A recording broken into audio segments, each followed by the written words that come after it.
Dogen's. Sorry about that. First, I'm going to spend some time on Dogen's experience as an enlightened person, memorialized in his verse. Then we're going to look at how enlightenment has been talked about in other Buddhist traditions and how these perspectives influenced Dogen and our Chan ancestors. Next, we'll look at Dogen's admonishment that practice, especially Zazen practices enlightenment. And then we'll finish with a brief discussion of Dogen's favorite Japanese word for enlightenment, satori. For those whose affliction is a love of history and philosophy, as is mine, I'll cite some sources up front. If you're not familiar with them, enjoy. You have years of reading ahead of you. Dogen himself, of course, wrote extensively about enlightenment, or satori, the Japanese word translators render most frequently as enlightenment or realization. I recommend that everyone read Dogen Zenji's Shobogenzo. I warn you, it is a project. I advise that you take a year or more and read a bit of it each day. My favorite English translation is that edited by Kazuaki Tanahashi. Other sources include Heejin Kim's classic Eihei Dogen, Mystical Realist, works on Dogen by Francis Dogen Cook, and of course, several books by Shohaku Okamura, especially Realizing Genjo Koan. Dogen was not only a master of meditation, he was a highly educated man of his times who was fluent in 2 languages, Chinese and Japanese.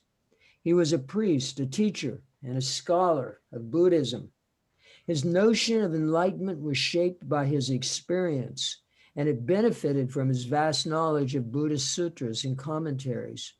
His project was influenced by his time, a period of reform in Japanese Buddhism that sought to make it relevant to the lives of ordinary people, the Kamakura period.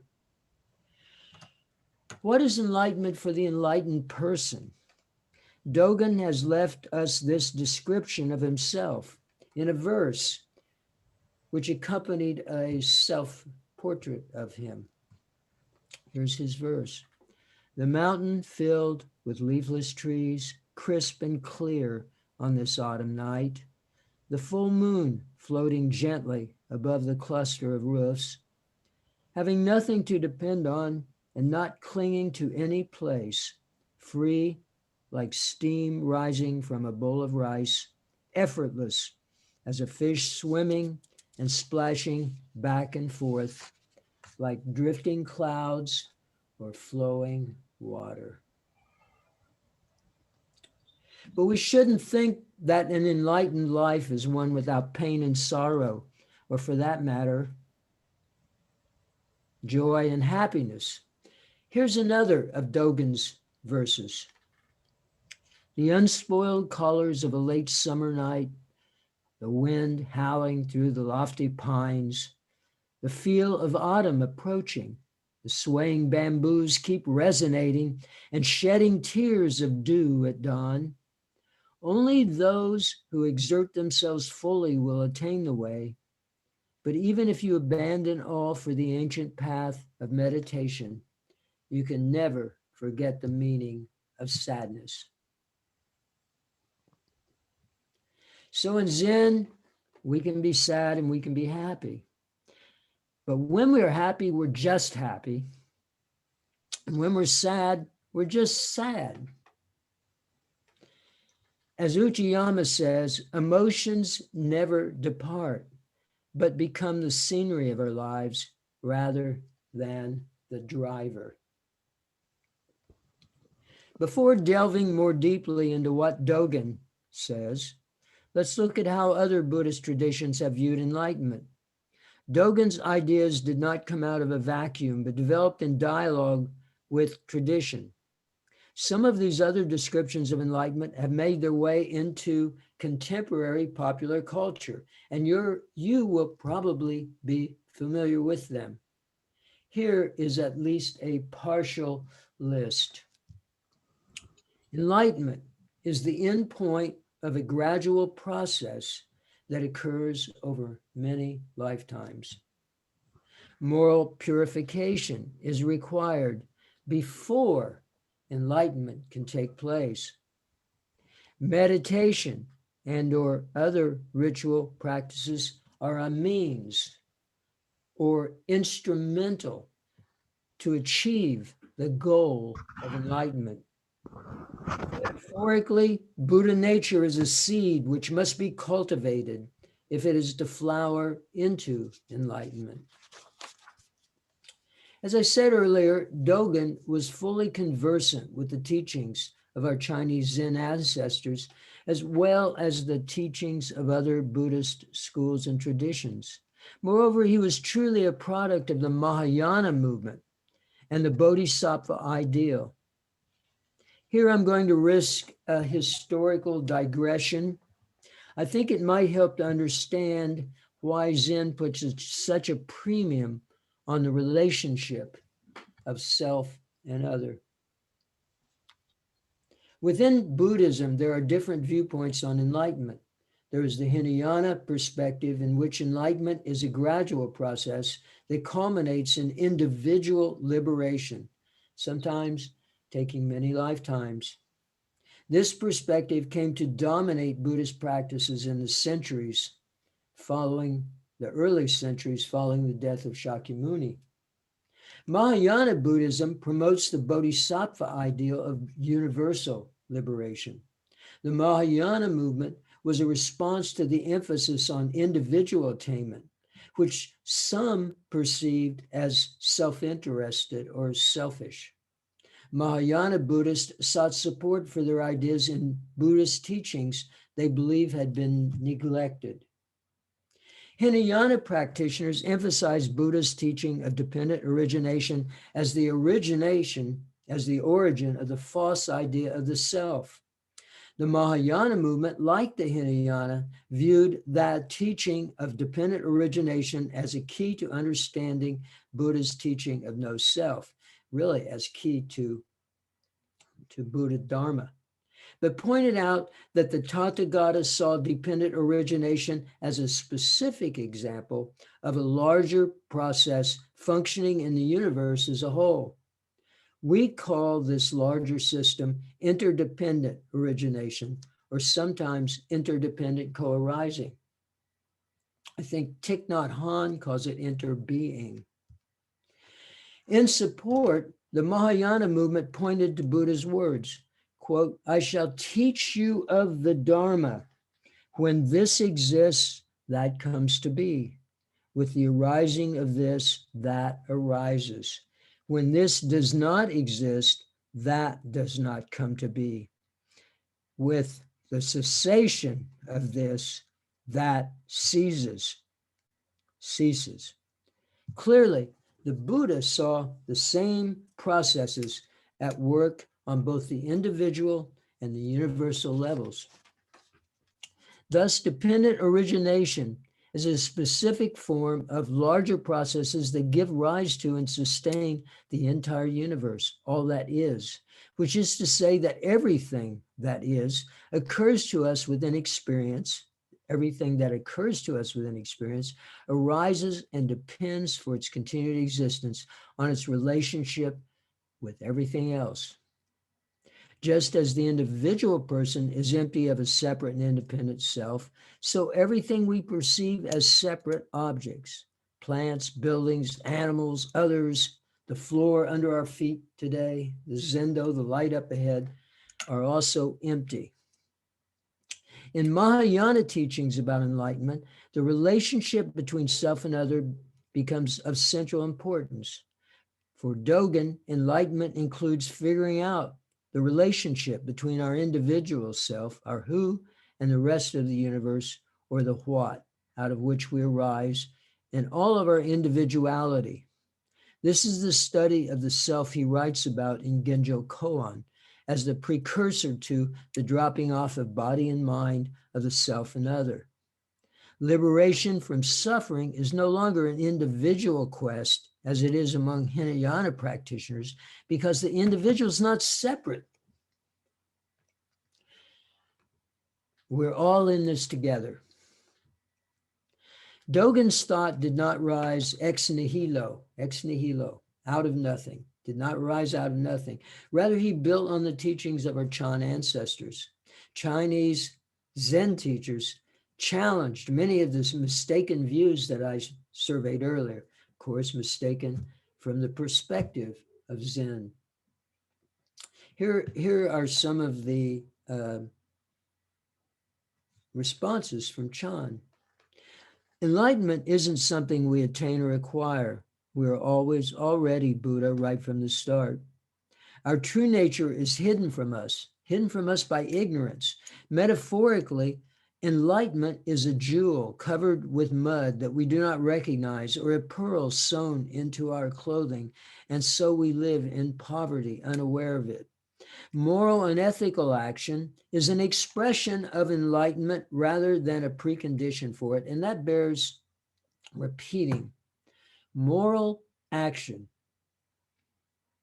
expresses enlightenment. It is not a precondition for it. So even we, one-livid mortals, flawed as we are capable of enlightenment, capable of moral and ethical action selflessly. To go on, we manifest or actualize enlightenment in meditation. Meditation is not instrumental. It is not a means to an end. Meditation manifests, actualizes the Buddha within. Enlightenment is a totality that cannot be divided into a before and an after. It has no beginning. It has no end. And enlightenment, and this is a particular emphasis in Zen, is expressed in everyday life, off the cushion as well as on it. Chopping wood, hauling water. One of Dogen's favorite Chinese ancestors, Huineng, expressed some of these ideas this way. This is from the Platform Sutra. Good friends, you already possess the prajna wisdom of enlightenment, but because your minds are deluded, you can't understand by yourselves. You need a good friend to show you the way to see your nature. Good friends, Buddha nature isn't different for the ignorant and the wise. It's just that people are deluded or awake. When people are deluded, they're ignorant. When they wake up, they become wise. Dogen adopted these ideas and expanded on them. One example is his notion of Buddha nature. Dogen emphasized that we don't have Buddha nature, we are Buddha nature, and that this is true of all things, sentient and non-sentient. People, animals, houses, grasses, trees, the roof over your head, the zendo, the entire universe is Buddha nature. Although this was present in the teachings of some earlier Chan ancestors, Dogen made it a cornerstone of his approach to Zen. For Dogen, the entire universe is sacred in everything that is in it. All things teach the Buddha Dharma if we listen carefully. Here's another of Dogen's verses. Snow is falling far and wide, each snowflake neither the very same nor completely different from the other ones.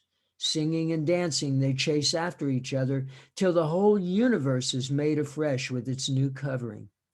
As the snow even conceals the moon and clouds and puts out the flame in our hearth, all kinds of leaves and flowers respond differently to the cycles of the seasons, yet remain oblivious to the cold of night or the chill of winter. So goes the preaching of the Dharma by the pines in the valleys and the bamboos on the mountains. For Dogen, Practice is enlightenment rather than a means or an instrument to attain a goal. Another way to say this is that practice expresses or manifests or actualizes the Buddha that is within us. 5 minutes of Zazen, 5 minutes of Buddha. This is especially true of Zazen. Sitting in the upright posture, we drop off the body and mind of self and other. Selflessly, we manifest our true nature that is one with that of the universe, a unity and difference. Difference and unity. Moreover, this moment can be manifest or actualized in our everyday activities as well, provided we approach them in a proper way, unselfishly, unself-consciously, with one's full attention. This is the rationale behind Dogen's ritualization of life's most mundane activities, washing her face, going to the toilet. Finally, practice is continuous. For Dogen, there is no before enlightenment, no after enlightenment. No matter the twists and turns our life may take, we're always already on the way, not someone who's arrived at a special destination. This is from continuous practice in the Shobogenzo. Dogen. On the great road of Buddha ancestors, there is always unsurpassable practice, continuous and sustained. It forms the circle of the way and is never cut off. Between aspiration, practice, enlightenment, and nirvana, there's not a moment's gap, and continuous practice is the circle of the way. I want to end by discussing Dogen's favorite word for enlightenment, because I think it tells us much about the way he looked at enlightenment. His favorite word was satori. According to Okamura, the Japanese word satori can have three meanings. It can mean to wake up, it can mean to realize, and it can mean to authenticate or verify. To make matters even more complicated, when you read Dogen's texts, he may intend only one of these meanings in a particular context, or he may be using the word to communicate a sense that includes all three meanings. Perhaps Anattara Samyak Sambodhi, unsurpassed, complete, and perfect enlightenment in Sanskrit. When used with the meaning of awakening, we should ask, what does one wake up to? What do we wake up to when we sit in meditation? And what does one wake up from? What do we wake up to? And what do we wake up from? The word satori, in the sense of waking up, implies an experience,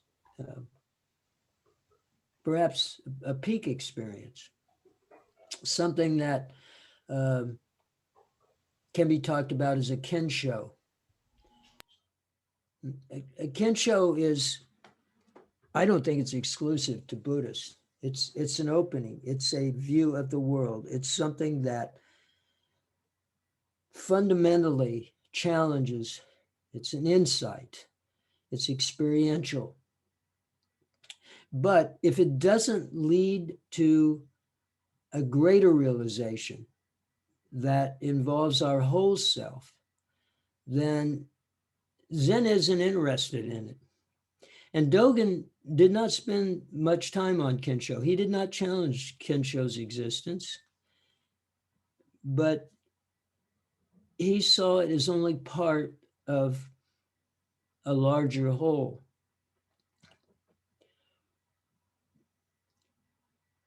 Again, what are we waking up to?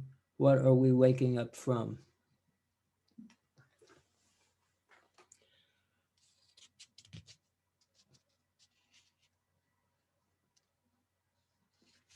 What leads to greater realization? The meaning to realize also is a meaning of Satori, and it carries an intellectual component. There's no doubt that there's an irreducible experiential nature to the experience of enlightenment. It is an experience. But for that to bear fruit in the world, it has to change the way we look at the world, the way we live in the world. As for example, I realize the truth of the Buddha Dharma, or I realize that the world, that I'm not separate from the rest of the world. But it also carries another sense, at least in English. To realize can mean to make real, to actualize something in the world. And I think that both of those meanings were important in realization for Dogen. Finally, Satori is authentication or verification. It's our proof to ourselves that we are Buddha, have always been and will always be. And it arises from experience that results in unshakable conviction in the truth of the Buddha Dharma. I think that I've gone on far enough, but I want to leave you with a poem, another verse of Dogen's. It's titled True Seeing Received at Birth. Seeking the way amid the deepest mountain paths, the retreat I find, none other than my primordial home. Satori. Thank you.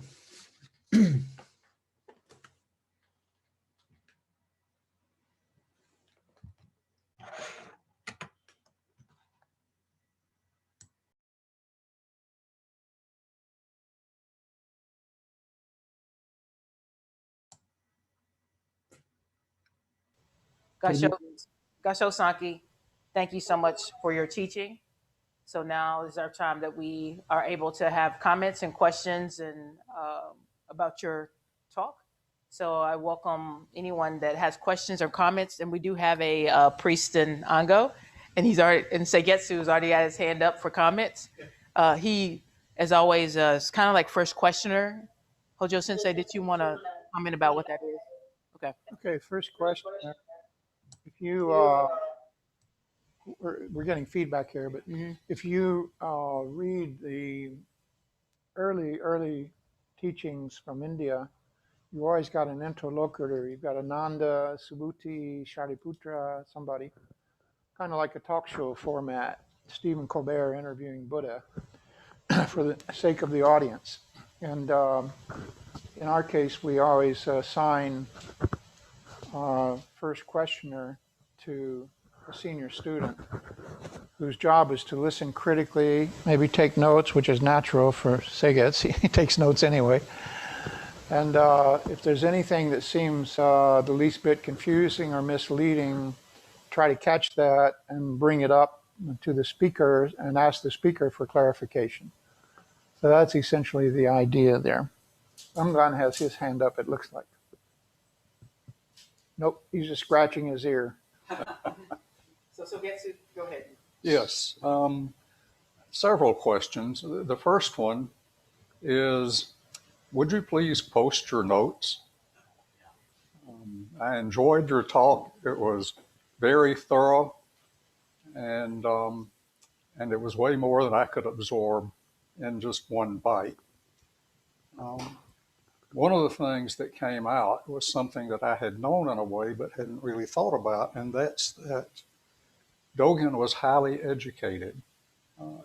Even for his time, he was highly educated, and he would be regarded, even in this time, as highly educated. Where does that leave the rest of us who are not as well trained and as well educated? Is education of any kind important for the Zen project? I think I would like to leave the answer there to Wei Neng. I think that he answered your question uh, very completely. And I'll just do it again.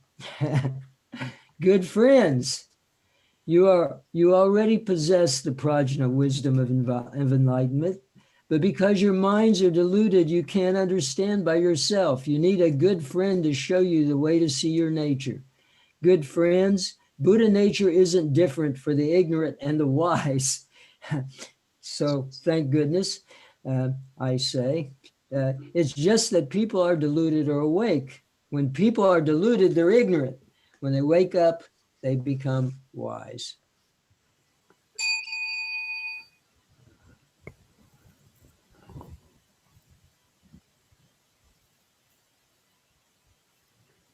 Did that answer your question well enough?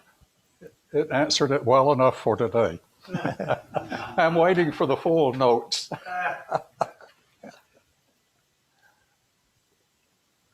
I have another question. What is it? You talked a bit about what we wake up to and what we wake up from. Could you repeat that or tell us a little bit more about what it is we're waking up from?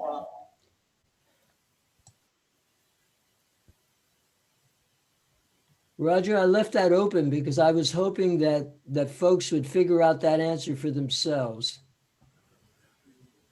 Well, give us a cheat sheet.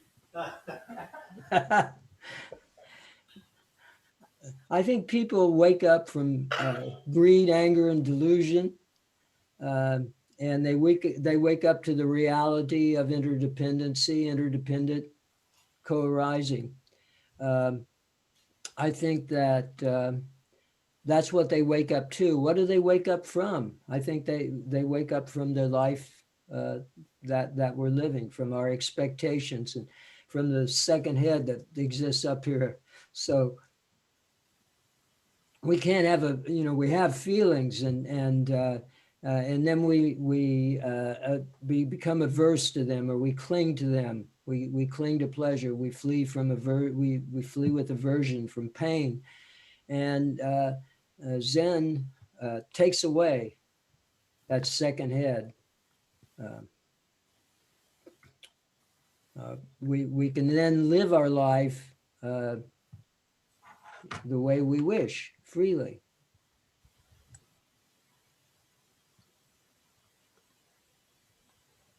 Thank you. I particularly like the way you weave interdependence in.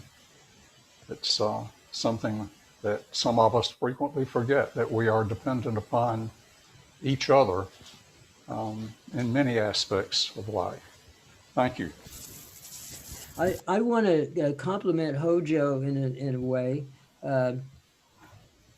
When I wrote that, I was thinking about some of that. I was thinking about a comment he made that in his book, actually, and perhaps he said it to me once, but he said one of the things that we have to do is figure out the relationship of ourself and other. He said that's a real important part of the Zen, of the trip, if you will. and I was thinking about that when I wrote it. I also was thinking that I really want to apologize to everyone here for the intellectual character of this talk. I have a sickness, I referred to it, and that sickness is that I can become lost in the sutras, in theory, in the macrocosm and the microcosm, and the important thing is to be able to bring it down to the lived level, to people's everyday life. I'm not sure that that's my dissatisfaction with the talk that I gave today. I think there's got to be a way to say the same thing in a way that makes sense to folks where they are. So you don't have to have a knowledge of the Buddha, Dharma, or Dogen and still and derive a benefit from it. And perhaps that's the case. Everybody in this room's gone through the introductory training. You've all heard 5 minutes of Buddha, 5 minutes.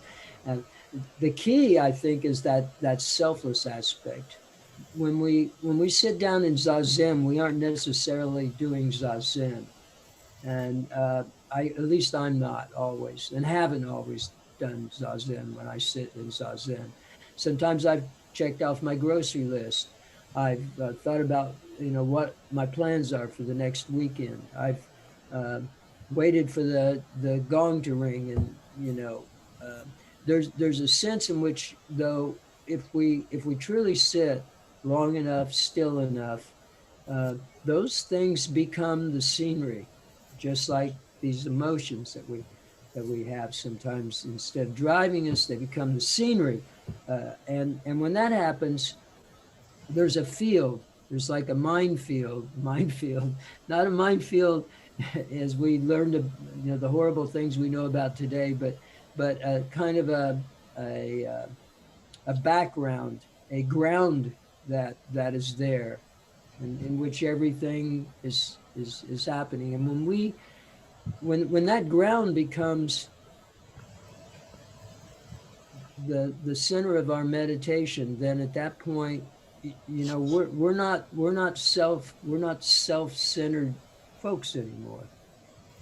And that is when, and that's why 5 minutes of Zen, 5 minutes of Buddha, because at that point, that's the experiential quotient that goes along with the rational understanding that we are not separate from everything around us. Thank you, Sanki. Kushin. Greetings. Thank you so much, Sanki, for a lovely talk. And I thought it was quite clear and not academic in that nature at all. And in fact, I sort of paraphrased it as Dogen's dance with Satori. So thank you for that dance and that instruction through it. My comment that maybe you could speak to, you gave us 3 definitions of Satori to consider. And during your explanation, what I came up from was it's an experience, a change, and the truth. And so perhaps you could talk about those 3 aspects in relationship to how we then can proceed to recognize all things we walk through on this dance with Satori. Yeah, first of all, I want to say that I don't speak Japanese. So what I was doing there was summarizing what was in a Shohaku Okamura, and realizing Genjo Koan. He has a discussion of what is meant by Satori, and therefore, and so that is where that actually comes from. I think that Satori is something as that you could give a whole talk on, right? And probably you could give a talk on each one of those. Well, I know you could, and I think that it's quite possible that Shohaku has given a talk on each one of those activities. The thing about the first part, the awakening, is an irreducible experiential component of enlightenment, from what I can figure out. And Dogen and everybody else, and it's true Zen across the board, all the teachers, there's a moment of shock and awe when something that folks have maybe understood intellectually, but have never integrated it into their sense of the world, as sort of behind the scenes way we look at life. And then something happens. And Dogen talks about that in a number of cases. He talks about how a monk is sweeping off the walk, and and a rock is there, and he swishes the rock, and the rock goes and hits a bamboo and has a loud crack. And all of a sudden, the fellow's enlightened. Another one, it's often talked about as the world teaching Buddha Dharma, a fellow's going to sleep by a babbling brook, a stream, and wakes up to the stream preaching the Dharma. So there are moments that seem to be absolutely crucial, but Dogen did not emphasize that. What he emphasized was what had happened before. That the whole argument about gradual and sudden enlightenment is kind of a non-argument in reality. The Dogen sees enlightenment as having no beginning and no end, but that enlightenment that is with us, that grounds us every moment of the day, is invisible. But we have these moments, these moments of awakening, if you will, that the normal blinds part, and we see clearly for a moment. In Rinzai, it's sometimes those moments occur, and when they do, and the teacher's aware of them, they'll take a student and try to deepen that sense of non-separation, I would call it, realizing that these can happen, and they can happen again and again and again. And most folks who practice Zen, and I would say that many people who don't practice Zen, who don't practice Buddhism at all, have these moments. But in our ordinary life, we throw them away, we discard them because they don't fit our conception of what the world is. So that is an irreducible moment, but it's not sufficient in itself to bring about Satori.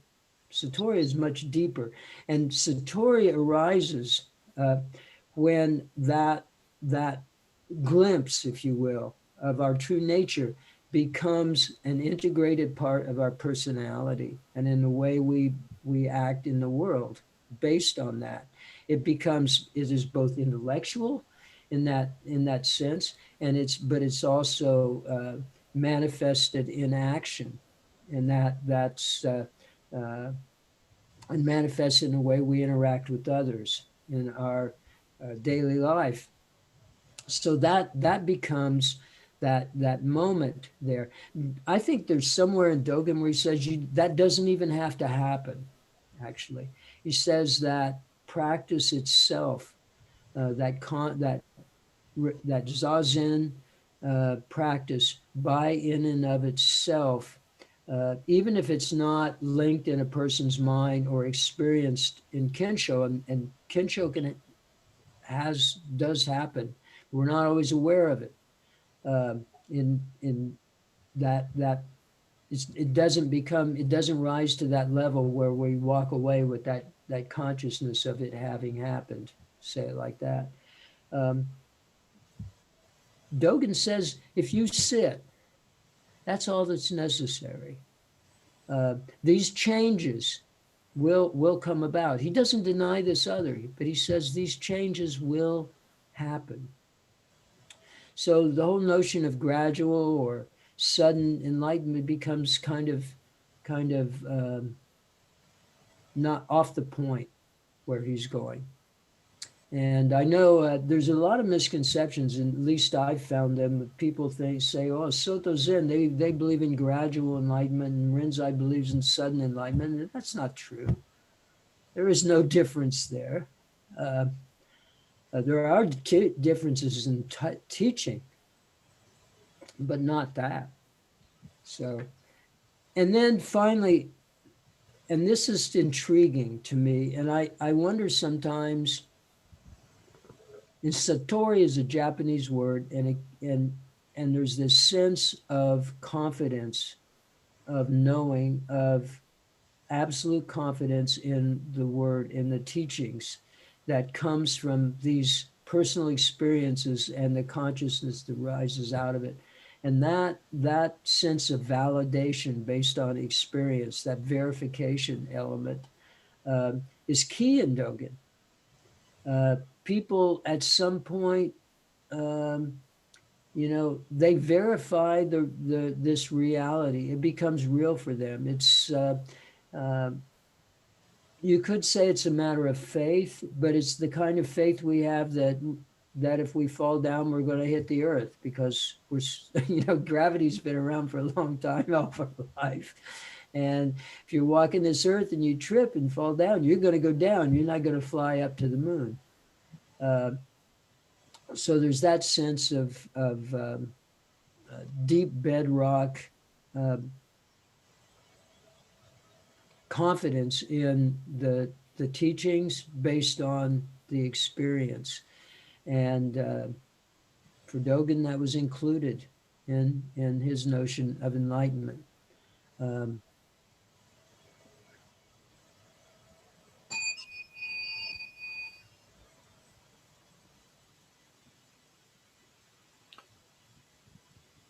Yes, John. Are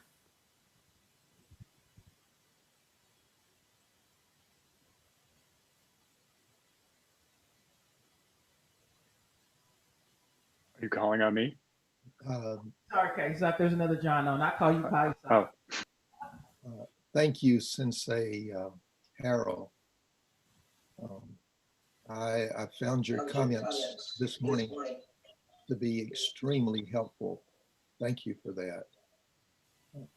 I particularly am present and mindful at the moment of your comments about exploring the relationship of self and other. On the cushion, off the cushion, and also how important the realization, the experiences that occur on the cushion ideally would be taken into daily life. My question is this: in your bio, it was mentioned that you're active in your community, I believe, in politics, more specific. I think the Democratic Party was mentioned.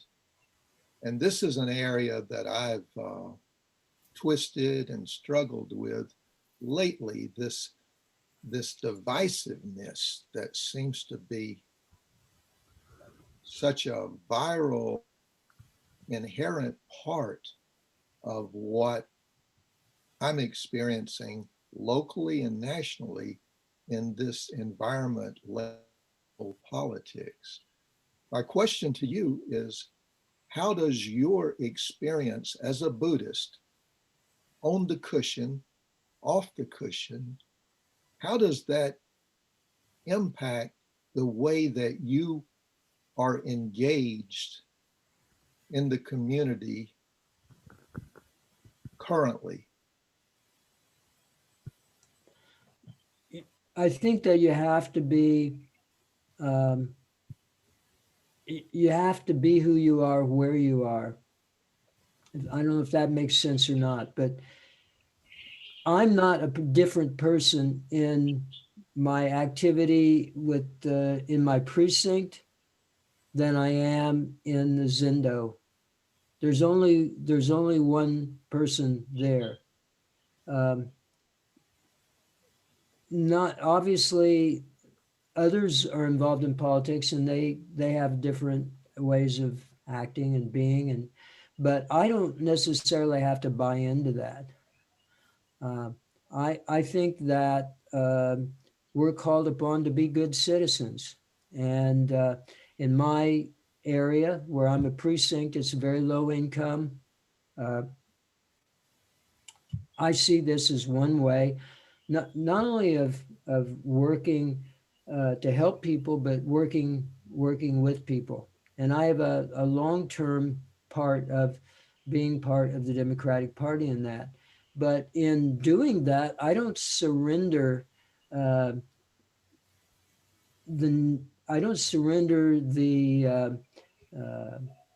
moral and ethical necessity. And I also want to say, I don't consider myself at this point, certainly enlightened in Dogen's sense, but I do say that, I can carry these ideas of universality and interdependence and sharing and community wherever I go. So if my field of activity is the Democratic Party or my neighborhood, then that's my field of activity. And I'm not limited as to where I can go. Certainly, circumstances and others can limit my field of activity because I take that perspective. But that hasn't, well, I don't think that's happened. Um, it's just who I am. I'm here, it's one way that I have of helping people in this community. I also work with the local neighborhood association. I've helped resettle refugees in this community. I don't see that I am a warrior fighting against an evil other. Okay. I don't see that at all. The people who are the Republicans in my precinct, including those that voted for Donald Trump, are just people. And if it makes sense to talk to them, I talk to them. And if I don't think anything's going to be accomplished by it, I don't. Um, I don't. I don't wear my Buddhism on my sleeve. I don't walk around saying I'm the practice leader of the Southwind Sangha, by the way. If it comes up, if it's something there, yeah, that's who I am. That's where I get my ideas. Many cases, I might say. Um, I might invite someone there. I might talk to them more about their suffering. I might say there's suffering that we can't avoid, and there's suffering that we can. And the suffering that we have that we can avoid is that which we impose on ourselves. So if I have those conversations, great. And if I don't, I don't. If that's what I find. I don't know if that answers your question or not, but I don't see any division between what I do at the Sangha and what I do in the community. If that makes sense. That makes sense. Thank you.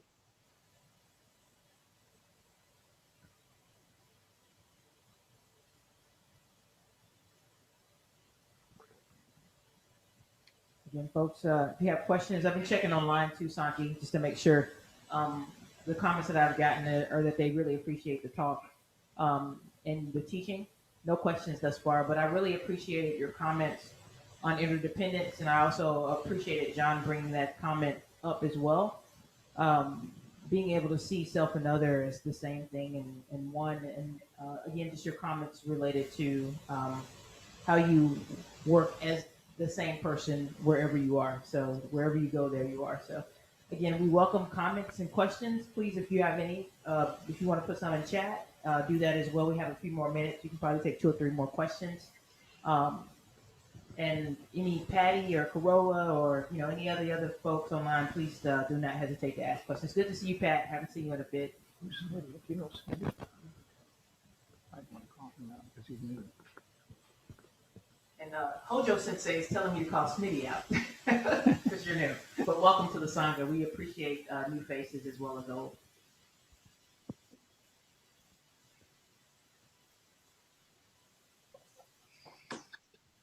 If you have some comments or questions, there we go. Welcome. Yeah, thanks for the call out. I just wanted to respond, I guess, and say thank you for having me. I been practicing Zazen for the past 7 years, and so to hear other people's thoughts on the practice and yeah, just to be able to sit with you all this morning was really nice. So yeah, thank you. Awesome. We will be glad to have you. Any questions? Did you have any questions, Smitty, or just where are you located? I'm here in town. I live in Atlanta. I live in Decatur, so not far. I would have come joined you in person had I been able to. So I don't think I have any questions. I think my comment on everything is maybe it's kind of hard to reconcile some of the practice with how to be in our kind of current complicated world. We're asked to live a simple life in a complicated world, and that's really hard to do.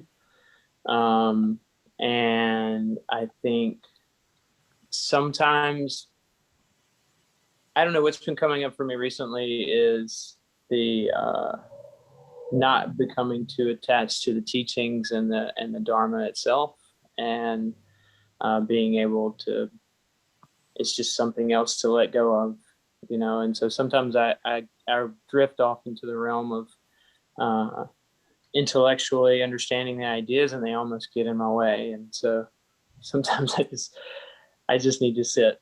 Yeah. So that's all. Thanks. Thank you for your comments. Sanki, did you have any comments on that? Because you did mention initially that you were apologizing for intellectualizing, but I don't see that at all. I really appreciate you bringing that and bringing it down to the level of, day-to-day and understanding. So again, we appreciate that. So any comments on that, Sanki? Well, I wanted to say real quick, I did not mean that in any kind of way of criticism, just kind of speaking to my experience. We all can understand, believe me. You're sitting with a bunch of heady people.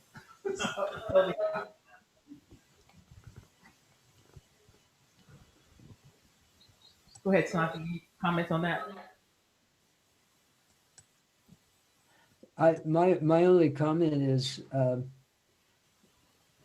you really try to figure, or at least I try to figure an audience. I try to figure out who I'm speaking to when I talk.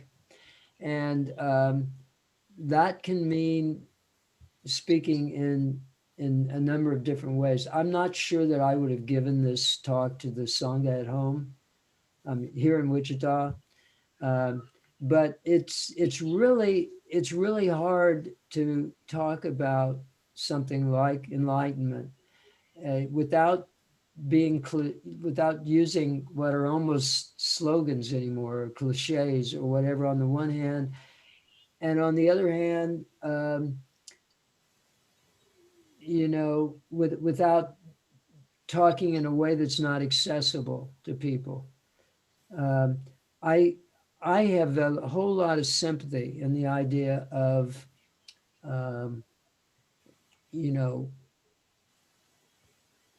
of just sitting, for example. And I think at one time I know in South Wind, when I first started with South Wind, they told me don't read anything for 6 months, just sit. And I thought, this is silly. I've been reading for 20 some years. And why am I now all of a sudden denying myself this? And, I don't think there's a good answer to that, if you want to know the truth. I don't know that the don't read rule is really germane today. It probably had some usefulness in certain circumstances. But I think that, Dogen said the sutras and the practice, zazen, they're like two rocks and you just rub them together, and they smooth each other out. They come together with, without a break. I think that's true, but I also think that you have to meet people where they are. And I think that can be really, really, really hard. I think that, whenever I've talked with Hojo, that's probably one of the best things about the student-teacher relationship is that the student has an opportunity to bounce ideas off a teacher who's experienced, who has faced those kinds of difficulties. And I think, especially when folks are walking into the Zendo for the first time, something like this would be very incomprehensible to them. And, that's a problem, I guess. maybe not, maybe it's an audience issue. It's not an audience issue here, but you know, I'm sure that if you read if you read Buddha's writings, he was very, very down to earth and very, very much oriented to what people talked about. Buddha did not talk about enlightenment a lot, not nearly as much as Dogen did, I don't think, at least in his early writings. But he talked about what enlightenment brings, that sense of looking at the world not as selfishly, but as part of this much larger whole. He talked about, you know, the Four Noble Truths. He talked about suffering.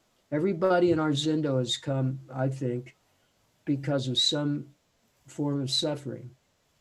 And they're looking for some way to address that.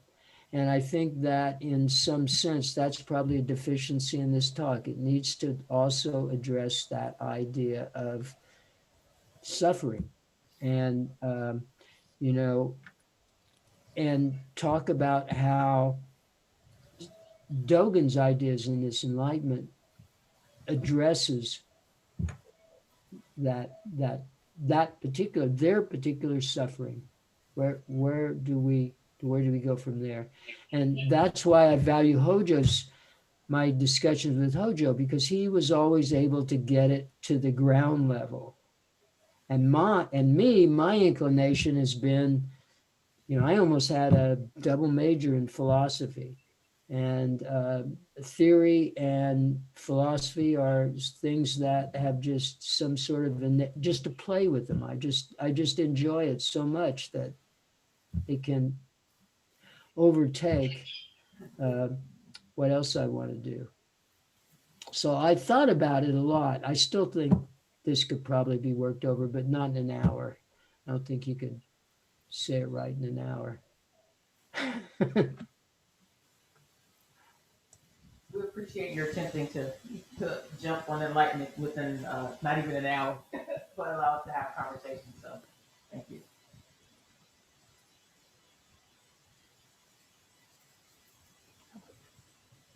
In the Zendo, do we have questions? We have Chi and Keisei and Shikaku back here, and they're all like bowing out. I'm gonna go back to go ahead, Hojo-sensei. Yeah, let me call out Mike Pearson because Sanki said something about he wouldn't give this kind of talk in Wichita. Michael is one of my regular weekly Dokusan dialogue. So Michael, maybe you should chime in about is Sanki insulting you? I want to stir up some conflict and controversy here.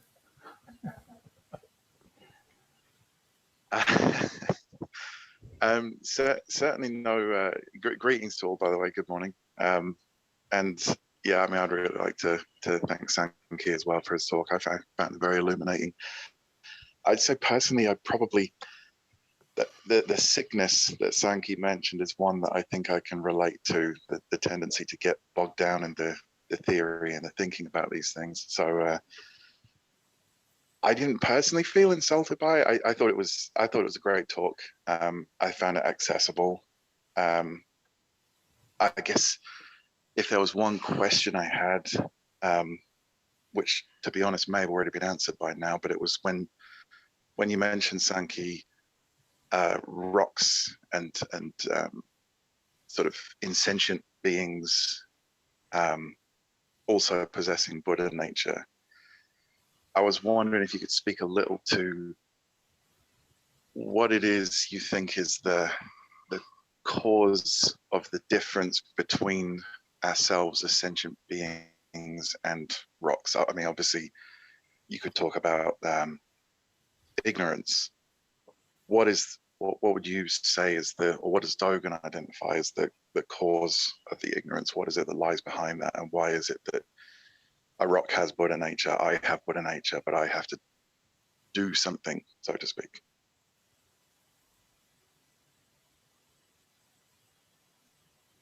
That's Mike, that's more than one question there. And you've asked something that, is the subject of innumerable koans, I think. Does a dog have Buddha nature? Um, there are, how does a stream speak the Dharma to us? Um, let let me ask you, Michael. Let me ask you this question. Um, when you see the rock and you see yourself, what is it that makes that rock and you different?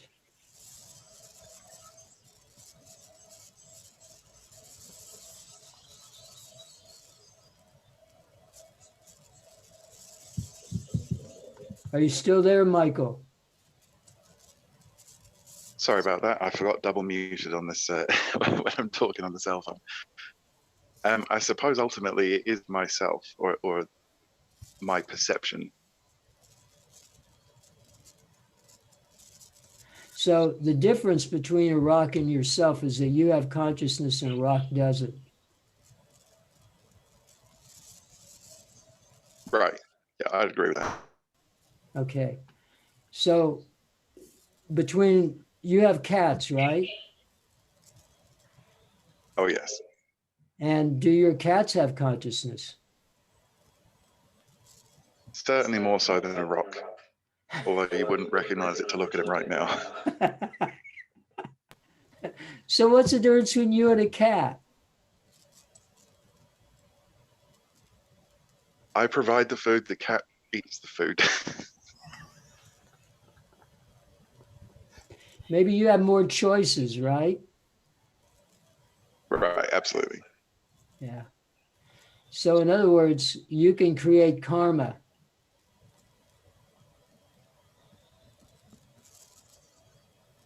I see what you mean. Yeah. But your cat really doesn't create karma. Does it? I don't think so. Okay. So I guess the point is, because we're different doesn't mean that we don't have Buddha nature. In fact, we could say that the universe is Buddha nature is a unity in difference. It's or it's difference in unity, depending on which perspective you want to look at it from. Um, but in the Buddha Dharma, there's no separation. There's no separation between us and other parts of the world, not just other animals or other people or other animals, but also inanimate objects, things that we don't think of as having consciousness. I think that there's a real problem that comes up, and I don't think it's been resolved. I don't think it's resolved scientifically. What point does life begin? What are things that are alive and things that aren't? Um, you everything exists on some kind of a continuum, and once you have a continuum, then you have to say, well, where does it start and where does it end? Uh, and Dogen says it doesn't. Dogen says that we're all part of this incredible kaleidoscope of life, whether we're this rock or whether we're a person. There's a whole koan that deals with the sentient and the insentient, and I think that maybe sometime you ought to check it out. and but I think what it comes down to is that we can't separate what we are or what we do from anything in the rest of the universe. And our problems begin when we start trying to do that.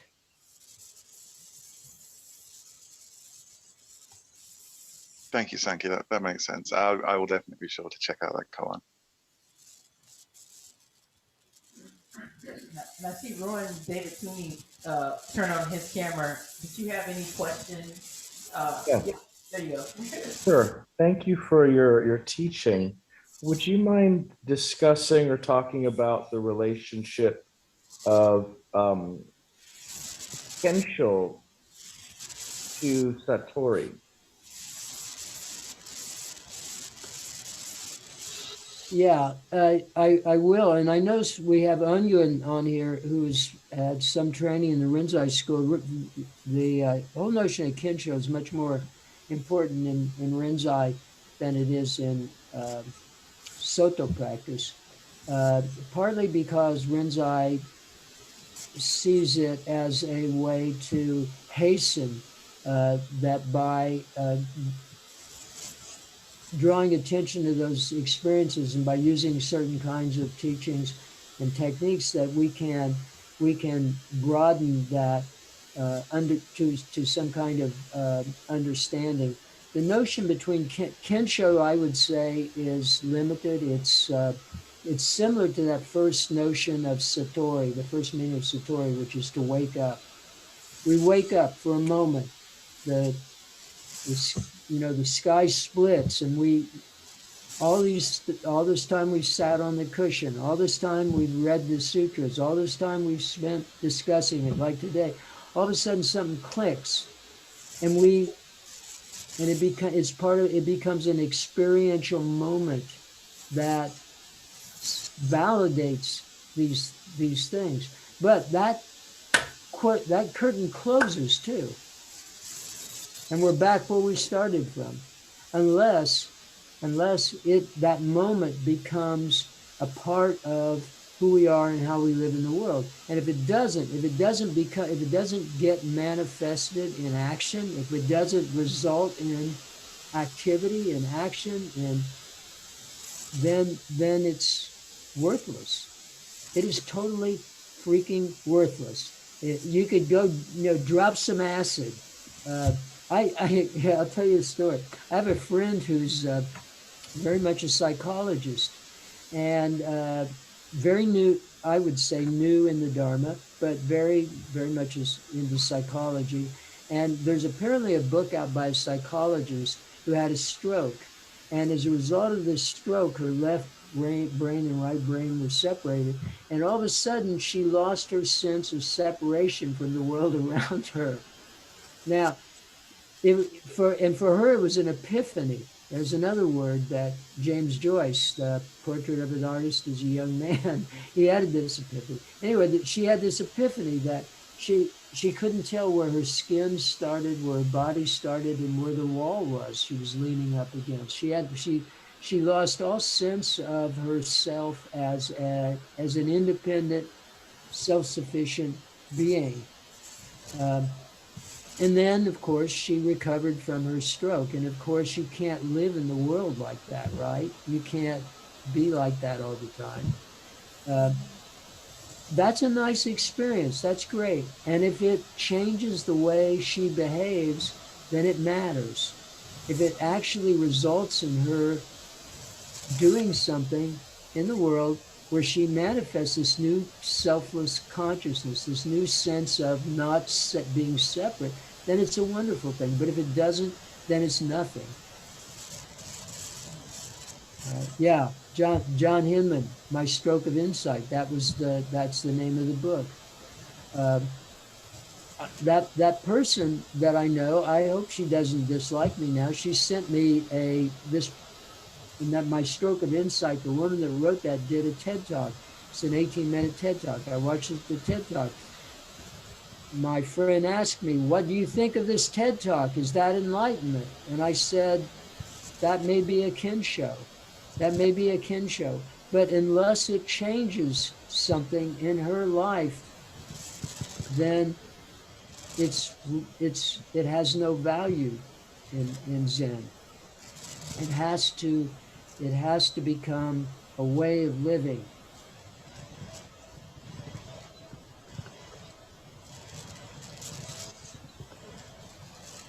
Is that okay? Yes. And I'm going to do a quick time check.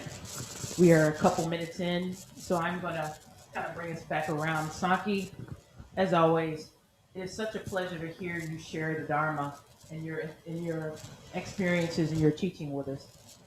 We're so grateful that you're a part of our largest Sangha. And again, a big gasho to Sanki for sharing his wisdom and his teaching and insight today for us. Thank you, Sanki. And as always, just a few comments, questions, or thoughts about for the week. So we do have our, say, Sosagetsu here all month with us today. And so he's in Ango in residence with us. He is doing his talk series on Thursday evenings at 7 o'clock.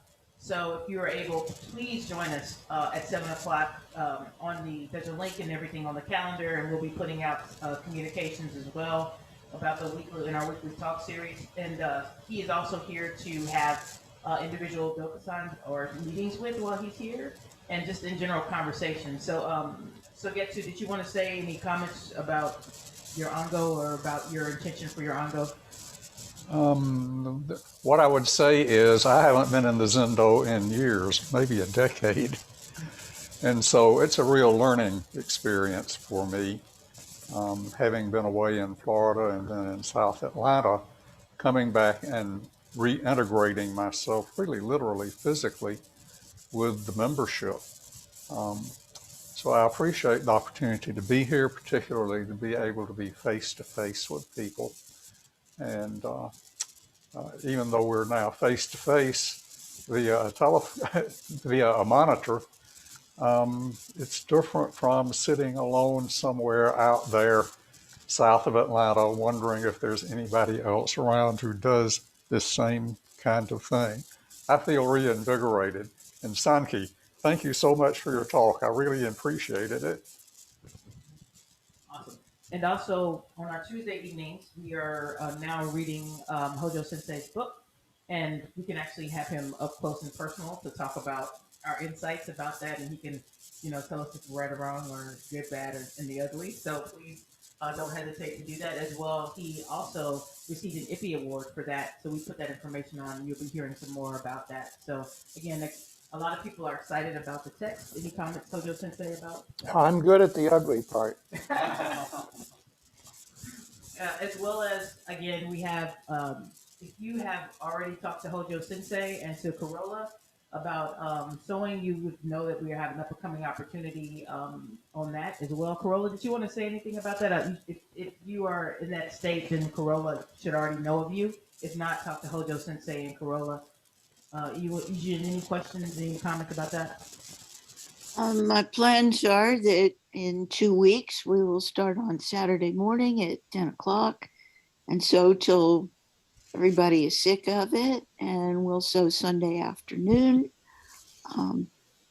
It's going to be a very informal sort of sewing thing. We're going to have sandwiches from Kroger and perhaps pizza for dinner. If you're going to come, please let me know so that I can be sure to have the materials for you on hand. And anybody who wants to show Rakusu needs to talk to Hojo. For those who don't know, we've taken up the tradition of sewing our own vestments. So this is called a rakusu. And if you go through Jukai, you're given vestments. If you go through Zaike Tokudo, which is discipleship, then you sew your own rakusu. And I like it because it slows everybody down a little bit. It really does, but it's a wonderful practice. So please, again, Pat, this is one thing, because I know you're a sewer, so I hope you have your eyebrow up for that. We'll talk more about that. But next, go ahead. I do want to add one thing. I made it sound a little bit like I was out there all alone in my practice, but Rugen has been an integral part of my practice for the last 3 years. He's provided the space in which the South Atlanta Zen Sangha is able to offer meditation. So I want to express my appreciation to Rugen for all that he has done to make Zen available south of I-20. no man's land. Right. It seems like that in Atlanta. And another item we have that I wanted to mention is next Sunday we have a meet and greet for folks that are new to the Sangha. It's kind of the bridge program that, you know, if we become newcomers, then we each month, second Sunday, we'll be here to have a discussion and just kind of, you know, introduce you to, you know, what's going on here, who's who, and how to get connected. So we will have it via Zoom, as well as people that if they are in the Zendo and, you know, have been, you know, vaccinated, will be able to attend. So we'll have that, and we'll hear more about that this week. So Smitty, that would be a good time for you to join, come and join. Everyone is welcome.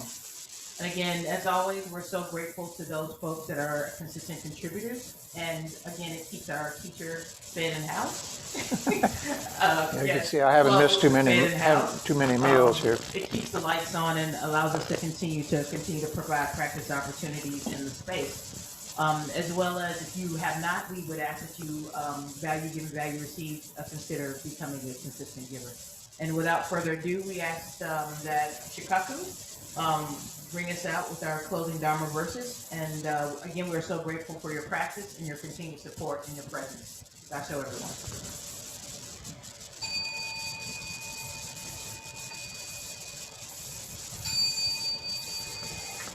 Beings are numberless, I vow to free them. Illusions are inexhaustible. I vow to end them. Dharma gates are boundless. I vow to enter them. The way is unsurpassable. I vow to realize it. Beings are numberless. I vow to free them. Illusions are inexhaustible. I vow to Dharma gates are boundless. I vow to enter them. The Buddha way is unsurpassable. I vow to realize it. Beings are numberless. I vow to free them. Illusions are inexhaustible. I vow to end them. Dharma gates are boundless. I vow to enter them. The Buddha way is unsurpassable. I vow to realize it. Dasho, everyone. Maki, again, thank you for your teaching. As always, we look forward to connecting with the South Flint Sangha. And if you missed any parts of the teaching, check us out on the Silent Thunder or YouTube channel. Dasho, everyone. Have a great week.